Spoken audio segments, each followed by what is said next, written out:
ഞാനിന്ന് വന്നിട്ടുള്ളത് ഒരു ബുഖാരി റൈസിൻ്റെ റെസിപ്പി ആയിട്ടാണ്.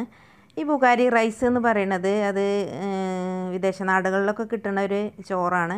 ആ ചോറ് ബുഖാരികൾ പറഞ്ഞാൽ അതൊരു പിന്നെ ഒരു രാജ്യത്തിലെ ആൾക്കാരെ പറയുന്ന പേരാണ് ബുഖാരികൾ എന്ന്. അപ്പം അവരുണ്ടാക്കുന്ന ഒരു ചോറാണത്. നല്ല ടേസ്റ്റാണ് അത് കഴിക്കാൻ. പിന്നെ ജീരകമൊക്കെയാണ് അതിൽ ജീരകം ക്യാരറ്റാണ് ഈ ഒരു ചോറിൻ്റെ എടുത്ത് കാണിക്കണ ഒരു പിന്നെ ടേസ്റ്റ്. അപ്പം അതാണ് അതിൽ കൂടുതലും കാണാറ്. അപ്പോൾ അത് അവരുണ്ടാക്കുന്ന ആ ഒരു ചോറിൻ്റെ ടേസ്റ്റ് എങ്ങനെയായാലും നമ്മൾ ഉണ്ടാക്കിയാൽ ആ ഒരു ടേസ്റ്റ് ഏകദേശം കിട്ടും എന്നല്ലാതെ അവർ ചോറ് നമ്മളൊന്ന് ഇങ്ങനെ വാരിങ്ങോട്ടൊന്ന് താഴത്തേക്ക് ഇട്ടാൽ കുലുകുലേനെങ്ങനെ ഓരോന്ന് വേറിട്ട് ഇങ്ങനെ കാണും. അതാണ് അവരുടെ ചോറിൻ്റെ ഒരു പ്രത്യേകത. അവർ ആടാണെങ്കിലും കോഴിയാണെങ്കിലും അത് പുഴുങ്ങിയിട്ട് ആ ഒരു വെള്ളത്തിലാണ് അവരത് ഉണ്ടാക്കണത്. അപ്പം ഞാൻ എൻ്റേതായിട്ടുള്ളൊരു രീതിയിൽ ഞാൻ കാണിക്കുകയാണ്. പലരും പല രീതിയിലാണ് കാണിക്കണത്. നമുക്ക് ഒരു ടേസ്റ്റ് മനസ്സിലാക്കിയിട്ടുണ്ടല്ലോ അതേപോലെ ഒന്ന് ചെയ്യൽ. ആ ഒരു രീതിയിലാണ് ഞാൻ ചെയ്യണത്. ഇനി അതെങ്ങനെയാണ് ചെയ്യണത് നോക്കാം. അപ്പം ഞാനൊരു കട്ടിയുള്ളൊരു പാത്രം അടുപ്പിൽ വെച്ചിട്ട് ഓയിൽ ഒഴിച്ചിട്ടുണ്ട്. ഓയിലിലോ അല്ലെങ്കിൽ ഒലിവ് ഓയിലിലോ ആണ് ഇത് ഉണ്ടാക്കാറ്. ഞാൻ ഓയിലിലാണ് ഉണ്ടാക്കുന്നത്. ഇപ്പോൾ ഓയിൽ ചൂടായി ഞാൻ അതിലേക്ക് കറുത്ത മുന്തിരിയാണ് ഇട്ടിട്ടുള്ളത്. കറുത്ത മുന്തിരിയാണ് അതിൻ്റെ ടേസ്റ്റ്. ഇനി കറുത്ത ഇല്ലെങ്കിൽ മറ്റേതും ഇടാം, ഉണക്കമുന്തിരി. ഇപ്പം ഞാൻ ക്യാരറ്റും അതേപോലെ ആ ഓയിലിൽ ഒന്ന് വറുത്ത് കോരുന്നുണ്ട്. ഇത് രണ്ടും വറുത്ത് കോരിയിട്ട് നമ്മളൊരു പാത്രത്തിലേക്ക് മാറ്റി വെക്കും. എന്നതിന് ശേഷമാണ് നമ്മളിതിൽ മറ്റുള്ള സാധനങ്ങളൊക്കെ മൂപ്പിക്കുക. അപ്പോൾ അതാ ക്യാരറ്റും മൂത്ത് വന്നിട്ടുണ്ട്. ഇനി അത് നമുക്ക് കോരി വെക്കാം. ഇത് പിന്നെ ചോറൊക്കെ ആയിട്ട് അതിൻ്റെ മുകളിൽ ഇട്ട് കൊടുക്കാനുള്ളതാണ്. ഇതെല്ലാം ഇതിന്ന് കോരി വെക്കുന്നുണ്ട്. ഞാൻ ഉണ്ടാക്കുന്നത് നമുക്ക് എല്ലാവർക്കും പെട്ടെന്ന് ഉണ്ടാക്കാൻ പറ്റിയൊരു പിന്നെ സാധനങ്ങൾ വെച്ചിട്ടാണ് ഉണ്ടാക്കുന്നത്. ഞാനിതിലേക്ക് കൂടുതലും ചെറിയ ജീരകമാണ് ഇട്ടിട്ടുള്ളത്. ഒരു 1.5 സ്പൂൺ ചെറിയ ജീരകം എടുത്ത് കഴുകിയിട്ട് എടുത്തിട്ടുണ്ട്. ഒരു പട്ട എടുത്തിട്ടുണ്ട്. ഒരു 8 ഏലക്കായും ഒരു 6 കറാമ്പൂവും കൂടി ഇട്ടിട്ടുണ്ട്. അത് ഈ ഒരു ഓയിലിലേക്ക് ഇട്ട് കൊടുത്തിട്ടൊന്ന് മൂപ്പിച്ചെടുക്കുന്നുണ്ട്. ആ ജീരകത്തിൻ്റെ സ്മെല്ലാണ് ഈ ചോറിൻ്റെ ഒരു ടേസ്റ്റ്. അപ്പോൾ ജീരകം നമ്മൾ കുറച്ച് പിന്നെ അധികം ഇടണം. ചിലരൊക്കെ പൊടിച്ചിട്ട് ഇട്ട് കൊടുക്കും. ഞാൻ പൊടിക്കാതെ ഈ ഒരു എണ്ണയിലേക്ക് ഇട്ടിട്ട് ഒന്ന് മൂപ്പിച്ച് എടുക്കലാണ്. ഇപ്പം നമ്മളെ ജീരകവും അതുപോലെ പട്ടയും ഗ്രാമ്പും ഒക്കെ മൂത്ത് വന്നിട്ടുണ്ട്. ഇനി അതിലേക്ക് ഞാൻ ചെറിയ 2 സവാള ചെറിയതാക്കി കൊത്തി അരിഞ്ഞിട്ട് ഇട്ട് കൊടുത്തിട്ടുണ്ട്. ഇതൊന്ന് നന്നായിട്ട് മൂപ്പിച്ചെടുക്കണം. ഇതിലേക്ക് കുരുമുളകിൻ്റെ മണി വേണമെങ്കിൽ ഇട്ട് കൊടുക്കാം, അതല്ലെങ്കിൽ പൊടി വേണമെങ്കിൽ ഇട്ട് കൊടുക്കാം. ഞാനതൊന്നും ഇട്ട് കൊടുത്തിട്ടില്ല. അതുപോലെ പച്ചമുളകും ചിലർ ഇട്ട് കൊടുക്കും. ഞാനതൊന്നും ഇട്ട് കൊടുത്തിട്ടില്ല. ഇനി ഇതാ ഞാനിവിടെ വെട്ടി കഴുകി വൃത്തിയാക്കി വെച്ചിട്ടുണ്ട്. ഞാനൊരു 2 ഒരു കോഴിൻ്റെ 2 ലെഗ് പീസാണ് എടുത്തിട്ടുള്ളത്. ഇത് തൊലിയോട് കൂടിയാണ് അധികം ഉണ്ടാക്കാറ്. ഞാൻ ഇവിടെ ഇപ്പോൾ ഈ ഒരു സമയമായതുകൊണ്ട് തൊലിയോട് കൂടി കിട്ടൂല. അപ്പോൾ തൊലി കളഞ്ഞതിന് ശേഷമാണ് ഞാൻ എടുത്തിട്ടുള്ളത്. അപ്പോൾ അത് നമ്മുടെ ഉള്ളിയൊക്കെ മൂത്ത് വന്നിട്ടുണ്ട്. ഇനി അതിലേക്ക് ആ ചിക്കനൊന്ന് ഇട്ട് കൊടുക്കുന്നുണ്ട്. ഇപ്പം ഞാനിങ്ങനെ 2 ലെഗ് പീസ് എടുത്തിട്ട് അതിക്ക് കുറച്ച് പിന്നെ ചെറുതാക്കിയ കഷ്ണങ്ങളും അതിലേക്ക് ഇട്ട് കൊടുക്കുന്നുണ്ട്.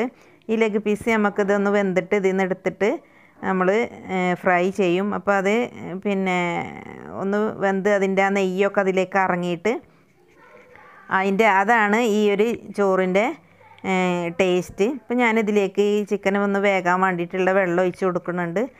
അപ്പോൾ നമ്മൾ ചോറ് വെക്കുമ്പോൾ വെള്ളം അളന്നിട്ടാണ് വെക്കുക. അപ്പോൾ ഇതിലേക്ക് നമ്മൾ ആ ചിക്കനൊന്ന് വേകാൻ വേണ്ടിയിട്ടുള്ളൊരു വെള്ളം ഒഴിച്ച് കൊടുത്താൽ മതി. അതിലേക്ക് ആവശ്യത്തിന് ഞാൻ ഉപ്പ് ഇട്ട് കൊടുത്തിട്ടുണ്ട്. ഇനി ഇത് നന്നായിട്ട് മൂടി വെച്ചിട്ട് നമുക്കൊന്ന് വേവിച്ചെടുക്കണം. ചിലരിതിലേക്ക് ചിക്കൻ്റെ സ്റ്റോക്കൊക്കെ ഇടും, മാഗി സ്റ്റോക്ക് ഇടും. ഞാനതൊന്നും ഇട്ടിട്ടില്ല.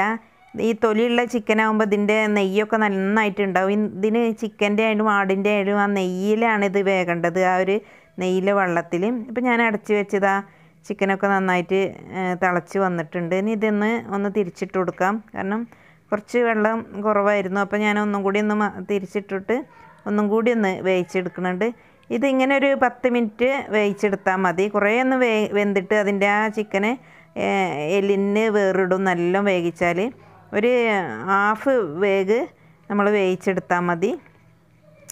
ഇപ്പം ഞാൻ ഇതാ അരി വെള്ളത്തിലിട്ട് വെച്ചിരുന്നു. 1 മണിക്കൂർ കുതിർക്കാൻ വേണ്ടി വെച്ചതായിരുന്നു അരി കേകിങ്ങാണ്ട്. ഞാനൊരു 3 ഗ്ലാസ് അരിയാണ് എടുത്തിട്ടുള്ളത്. അതിലേക്ക് വേണ്ട ചിക്കനും പിന്നെ കാര്യങ്ങളൊക്കെയാണ് ഞാൻ പറഞ്ഞത്. ഇതാ നമ്മുടെ ചിക്കൻ ഇവിടെ റെഡി ആയിട്ടുണ്ട്. ഇതൊന്ന് അതിൽ നിന്നും കോരി മാറ്റാം. ഇതിനെ നമുക്ക് ഒന്ന് പൊരിച്ചെടുക്കണം. അപ്പം അതിന് മസാലയൊക്കെ ഞാൻ അതിൽ തേച്ച് വെക്കും. അത് ഞാൻ പിന്നെ കാണിച്ചു തരാം. ഇനി നമുക്ക് ഇത് കോരി വെച്ചിട്ട് ഇതിലേക്ക് കുറച്ചും കൂടി വെള്ളം ഒഴിച്ചിട്ട് വേവിച്ചെടുക്കണം. അപ്പോൾ ഞാൻ ഈ ഒരു ചിക്കന് വെന്ത വെള്ളത്തിൻ്റെ ഒരു അളവ് എനിക്കറിയാം. അപ്പോൾ അതിനനുസരിച്ചാണ് ഞാൻ അരിയിലേക്ക് വെള്ളം ഒഴിച്ചത്. 3 ഗ്ലാസ് വെള്ളം പിന്നെ അരി എടുക്കുകയാണെങ്കിൽ അതിലേക്ക് 6 ഗ്ലാസ്, ഒരു 6.5, നമ്മൾ കുക്കറിലാണെങ്കിൽ 6 ഗ്ലാസ് മതി. അതല്ല നമ്മൾ പിന്നെ അടുപ്പിലാണ് വെക്കണമെന്നുണ്ടെങ്കിൽ ഒരു 1/2 ഗ്ലാസും കൂടി അധികം ഒഴിച്ചു കൊടുക്കണം. അപ്പം കണ്ട ആ നെയ്യൊക്കെ അതിലാണ്ട് ഊറി നിൽക്കണത് ആ ചിക്കൻ്റെ. അപ്പം ഞാനിതിലേക്ക് ടൊമാറ്റോ പേസ്റ്റാണ് ഇട്ട് കൊടുത്തത്. അപ്പം എൻ്റെ അടുത്ത് പേസ്റ്റ് ഉള്ളതുകൊണ്ട് അതാണ് ഇട്ട് കൊടുത്തത്. നിങ്ങൾക്ക് തക്കാളി നന്നായി മിക്സിയിൽ അടിച്ചിട്ട് ഇട്ട് കൊടുത്താലും മതി, അതും ടേസ്റ്റാണ്. അപ്പം അതിലേക്ക് പാകത്തിന് ഉപ്പൊക്കെ ഇട്ടിട്ട് ഈ വെള്ളം തിളപ്പിച്ചെടുക്കുക. ഇത് അരി ഇടാനുള്ളതാണ്. അപ്പോൾ ഞാൻ ചെറിയ പീസ് ഇട്ടതൊക്കെ അത് അതിൽ തന്നെ ഉണ്ട്. അത് ചെറിയ പിന്നെ നമുക്ക് ചോറ് വിളമ്പുമ്പോൾ കുറച്ച് ചിക്കൻ കടിച്ചോട്ടെ നേരിട്ട് ഇട്ടതാണ്. ഇതിലേക്ക് ഞാനൊരു ഉണക്ക നാരങ്ങ ഇട്ട് കൊടുക്കുന്നുണ്ട്. ഇനി ഇത് ഈ വെള്ളം ഒന്ന് തിളക്കട്ടെ. നമുക്ക് ആ വെള്ളം തിളക്കുമ്പോഴത്തേന് ചിക്കൻ റെഡിയാക്കി എടുക്കാം. അപ്പോൾ ഈ ലെഗ് പീസ് ഞാൻ എടുത്ത് വെച്ചിട്ടുണ്ട്. അപ്പോൾ ഞാൻ 2 സ്പൂണ് മുളകും പൊടി ഓയിലിൽ ഒന്ന് കൂട്ടിയിട്ട് ഇതിൻ്റെ മുകളിലൂടെ ഒന്ന് തേച്ച് കൊടുക്കുന്നുണ്ട്. ഒരല്പം ഉപ്പും കൂട്ടിയിട്ടുണ്ട്. ഇത് വെള്ളത്തിലായതുകൊണ്ട് ഇതിന് അധികം ഉപ്പുണ്ടാവില്ല. അപ്പോൾ ഞാൻ ഉപ്പും മുളകും പൊടിയും കൂടി എണ്ണയിൽ ചാലിച്ചിട്ടാണ് ഇതിൽ പുരട്ടി കൊടുക്കുന്നത്. ഇനി ഇങ്ങനെ പുരട്ടി കൊടുത്തിട്ട് നമ്മൾ പൊരിച്ചെടുക്കണം. എന്നിട്ടാണ് നമ്മൾ ഈ ചോറ് വെന്തതിൻ്റെ മുകളിൽ ഈ ഒരു ഇതിടൽ. പിന്നെ ഈ ബുഖാരി ചോറ് പറഞ്ഞാൽ വിദേശ നാട്ടിൽ കിട്ടുന്നതും ഇതേപോലെ ഒരു അതിൽ ഇറച്ചിയൊന്നും കാണൂല. ആ ഇറച്ചി പുഴുങ്ങിയ വെള്ളത്തിലാണ് അവർ വെക്കൽ. അപ്പോൾ ഇതേപോലെ സവായ അങ്ങനെ എന്തെങ്കിലും കൂട്ടിയിട്ടാണ് ഇത് കഴിക്കൽ അതിൻ്റെ കൂടെ. അപ്പോൾ ആ വെള്ളമൊക്കെ തിളച്ചു. ഇനി നമുക്ക് ഇതിലേക്ക് അരി ഇട്ട് കൊടുക്കാം. വെള്ളം നന്നായിട്ട് തിളച്ചിട്ടുണ്ട്. ഞാൻ ബസുമതി അരിയാണ് എടുത്തിട്ടുള്ളത്. അത് ആ ചുമന്ന അരിയാണ് ഒന്നും കൂടെ നല്ലത്. 1 മണിക്കൂറോളം കുതിർത്തതിന് ശേഷം കഴുകിയിട്ടാണ് ഇതിലേക്ക് ഇട്ട് കൊടുക്കുന്നത്. അപ്പം വെള്ളമൊക്കെ പാകത്തിന് ഞാൻ ഒഴിച്ചിട്ടുണ്ട്. അതിൽ വെന്ത ആ ചിക്കൻ്റെ വെള്ളവും കൂടി നമ്മൾ കണക്കാക്കിയിട്ട് വേണം ഇതിൽ ഒഴിച്ച് കൊടുക്കാൻ. അപ്പം ഞാൻ അരിയൊക്കെ ഇട്ട് വെള്ളമൊക്കെ പാകമാക്കി വെച്ചിട്ടുണ്ട്. നമ്മൾ അടുപ്പിൽ ചെമ്പട്ടിയിൽ വെക്കുകയാണെങ്കിൽ അധികം കുറച്ചും കൂടി വെള്ളം പിന്നെ കൂടുതൽ ഒഴിക്കണം. കുക്കറിലാകുമ്പോൾ അത്ര വെള്ളം വേണ്ട, ആ കറക്റ്റിന് തന്നെ ഒഴിച്ചാൽ മതി. ഇനി ഇതൊന്ന് മൂടി വെച്ചിട്ട് നമുക്ക് തുറന്നു നോക്കാം. ഇതാ ഏകദേശം എല്ലാം നന്നായിട്ട് തിളച്ച് വന്നിട്ടുണ്ട്. ഇനി ഇടയ്ക്ക് നമ്മൾ ഇതൊന്നിങ്ങനെ ഇളക്കി കൊടുത്തുകൊണ്ടിരിക്കണം. ഇനി നമുക്ക് ഇത് സിമ്മിലാക്കിയിട്ട് കുറച്ച് സമയം വെക്കണം. ഇതുവരെ നമ്മൾ തീ കൂട്ടി കൊടുത്തിരിക്കേണ്ടിരുന്നു. ഇനി നമുക്കിതൊന്ന് സിമ്മിൽ ഒരു 10 മിനിറ്റ് ഈ ഒരു മൂടി വെച്ചിട്ട് നമുക്ക് ചോറിനെ വെക്കാം. ഇനി ഞാൻ ഈ ചിക്കനൊന്ന് പൊരിച്ചെടുക്കുകയാണ്. അപ്പോൾ ഒരല്പം ഓയിൽ ഒഴിച്ചിട്ടുണ്ട്. അധികം വെന്തതായതുകൊണ്ട് അധികം പിന്നെ എണ്ണ ഒന്നും ഒഴിക്കേണ്ട ആവശ്യമില്ല. അപ്പോൾ ഞാൻ 2 ചിക്കനും ഇതിലേക്ക് ഇട്ടിട്ട് ചെറിയ തീയിലൊന്നിങ്ങനെ മൊരിയിച്ചെടുക്കുന്നുണ്ട്. ഇപ്പോൾ നമ്മുടെ ചിക്കൻ ഇതാ ഒരു ഭാഗം ഫ്രൈ ആയിട്ടുണ്ട്. ഇനി ഒന്ന് ഒന്ന് തിരിച്ചിട്ട് കൊടുക്കാം. ഇങ്ങനെ ഈ ചിക്കൻ ഇങ്ങനെ ഉണ്ടാക്കിയാൽ നല്ലൊരു ടേസ്റ്റാണ്. അൽഫാമിൻ്റെ ഒക്കെ ആ ഒരു ടേസ്റ്റ് കിട്ടും. അതിന് വേണ്ടിയിട്ടാണ് നമ്മൾ മുളകൊക്കെ തേച്ചിട്ട് ഇതേപോലെ ഒന്ന് ഫ്രൈ ചെയ്തെടുക്കുന്നത്. പിന്നെ അവനവൻ്റെ ഇഷ്ടത്തിന് എങ്ങനെ വേണമെങ്കിലും നമ്മൾ പിന്നെ എന്ത് വേണമെങ്കിലും നമുക്ക് മാറ്റം വരുത്തി ഉണ്ടാക്കാം. എല്ലാവരും ഒരുപോലെ ആവില്ല ഉണ്ടാക്കുക, പലരും പല രീതിക്കാണ് ഉണ്ടാക്കുക. ഞാൻ ഉണ്ടാക്കുന്ന രീതിയാണ് ഞാൻ നിങ്ങൾക്ക് കാണിച്ചു തന്നത്. ഇതാ നമ്മുടെ ചോറ് ഏകദേശം വെള്ളമൊക്കെ വറ്റിയിട്ടുണ്ട്. ഞാൻ 10 മിനിറ്റ് കഴിഞ്ഞിട്ട് മൂടി തുറന്ന് നോക്കിയാണ്. ഇടയ്ക്ക് നമുക്ക് ഇതേപോലെ ഒന്ന് തുറന്ന് നോക്കിയിട്ട് ഒന്ന് ഇളക്കി കൊടുക്കണം, അടി പിടിക്കണുണ്ടോ എന്നൊക്കെ അറിയാനും. ഇപ്പോൾ കുറച്ചും കൂടി ഒന്ന് മൂടി വെച്ചു.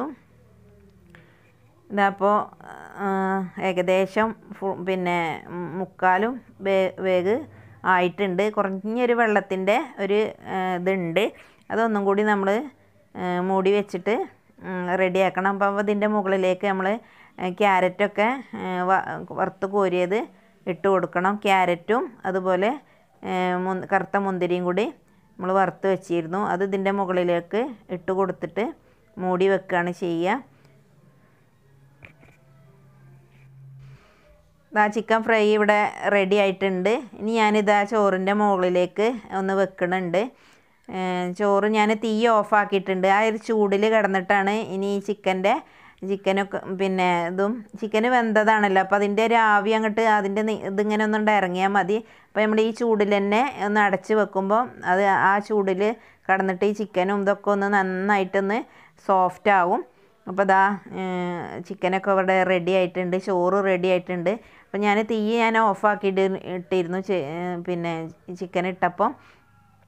അപ്പോൾ ചോറ് ഇവിടെ റെഡി ആയിട്ടുണ്ട്, കണ്ടോ, നല്ല ഉഷാറായിട്ടുണ്ട്. അപ്പോൾ എല്ലാവരും ഈ രീതിയിലൊന്ന് ഉണ്ടാക്കി നോക്കുക. അതിന് പിന്നെ ഇതിൻ്റെയൊക്കെ പൊടികളൊക്കെ ഉണ്ടാക്കി ഇട്ട് കൊടുത്താൽ അത് വേറൊരു ടേസ്റ്റാണ്. എനിക്ക് ഈ ഒരു ടേസ്റ്റിലാണ് ഞാൻ ഉണ്ടാക്കാറ്. ഇതാണ് എനിക്ക് ടേസ്റ്റായിട്ട് തോന്നിയിട്ടുള്ളത്. പലരും പല രീതിയിലാണ് ഉണ്ടാക്കുക. അപ്പോൾ എല്ലാവരും ഈസി ആയിട്ടുള്ള ബുഖാരി ഒന്ന് ഉണ്ടാക്കി നോക്കുക. അപ്പോൾ എൻ്റെ വീഡിയോ ഇഷ്ടപ്പെട്ടാൽ സബ്സ്ക്രൈബ് ചെയ്യാത്തവർ സബ്സ്ക്രൈബ് ചെയ്യുക, ലൈക്ക് ചെയ്യുക, കമൻറ്റ് ചെയ്യുക. ഇൻഷാ അള്ളാ അടുത്തൊരു വീഡിയോയുമായി വീണ്ടും കാണാം. Thank you.